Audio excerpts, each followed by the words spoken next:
Маленькую и очень худую собаку, перевязанную бинтами, однажды обнаружила женщина в мусорном контейнере на улице. Животное было настолько слабым, что почти не реагировало на происходящее вокруг. Рядом с ним кто-то оставил еду, и собака пыталась есть, несмотря на сильную усталость и боль. Вид у нее был очень несчастным. Казалось, что на улице она провела уже немало времени, а одна из передних лап практически не работала. Когда женщине удалось рассмотреть собаку поближе, стало заметно, что раньше с ней проводили множество медицинских процедур. На теле остались следы различных вмешательств, а состояние лапы вызывало серьезные вопросы. Девушка по имени Марина, которая первой не прошла мимо несчастного животного, предположила, что собаке пытались оказать медицинскую помощь, но что-то пошло не так. После этого ее просто оставили на улице. Марина отвезла собаку в ветеринарный центр. После обследования врачи действительно обнаружили последствия нескольких предыдущих процедур. Однако даже специалистам было непросто разобраться, что именно происходило с животным и почему его лапа оказалась в таком состоянии. Ни одна из известных клиник поблизости не смогла подтвердить, что именно там лечили эту собаку. Передняя лапа практически не слушалась животное. Собака старалась не опираться на нее и передвигалась очень осторожно. Марина понимала, что обычным уходом здесь не обойтись, но совершенно не представляла, насколько сложным окажется дальнейшее лечение. Собака пыталась ходить самостоятельно, однако каждый шаг давался ей с большим трудом.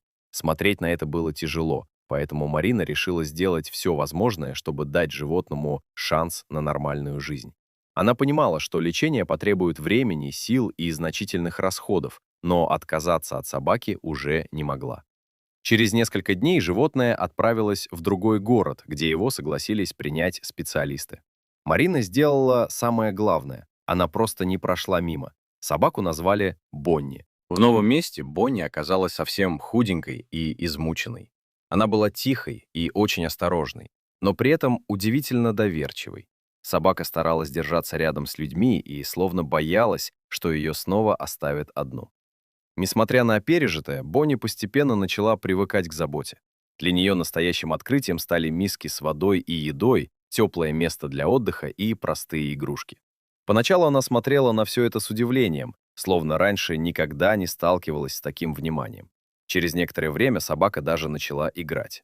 На несколько минут она забывала о своей травмированной лапе и просто радовалась тому, что рядом находятся люди, которым она нужна. Ветеринары провели подробное обследование, и результаты оказались непростыми. В прошлом Бонни перенесла несколько процедур, которые не дали ожидаемого результата. В области лапы обнаружили медицинскую конструкцию, которая требовала замены и дальнейшего лечения. Специалистам пришлось тщательно подготовиться к первой операции. Главной задачей было восстановить нормальное положение лапы и создать условия для дальнейшего восстановления. Сразу исправить все последствия предыдущего лечения было невозможно, поэтому врачи разработали поэтапный план. Бонни установили временную конструкцию и назначили длительную реабилитацию. В дальнейшем ей потребуется еще несколько этапов лечения, чтобы постепенно вернуть нормальную подвижность. Для такой небольшой собаки восстановление оказалось серьезным испытанием, но Бонни каждый день становилась немного сильнее.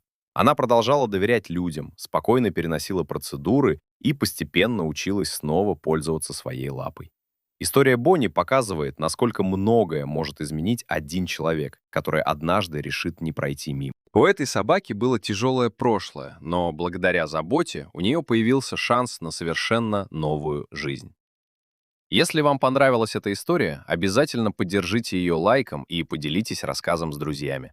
А если вы впервые на этом канале, подписывайтесь, чтобы не пропустить новые истории о животных, которым однажды очень повезло встретить добрых людей.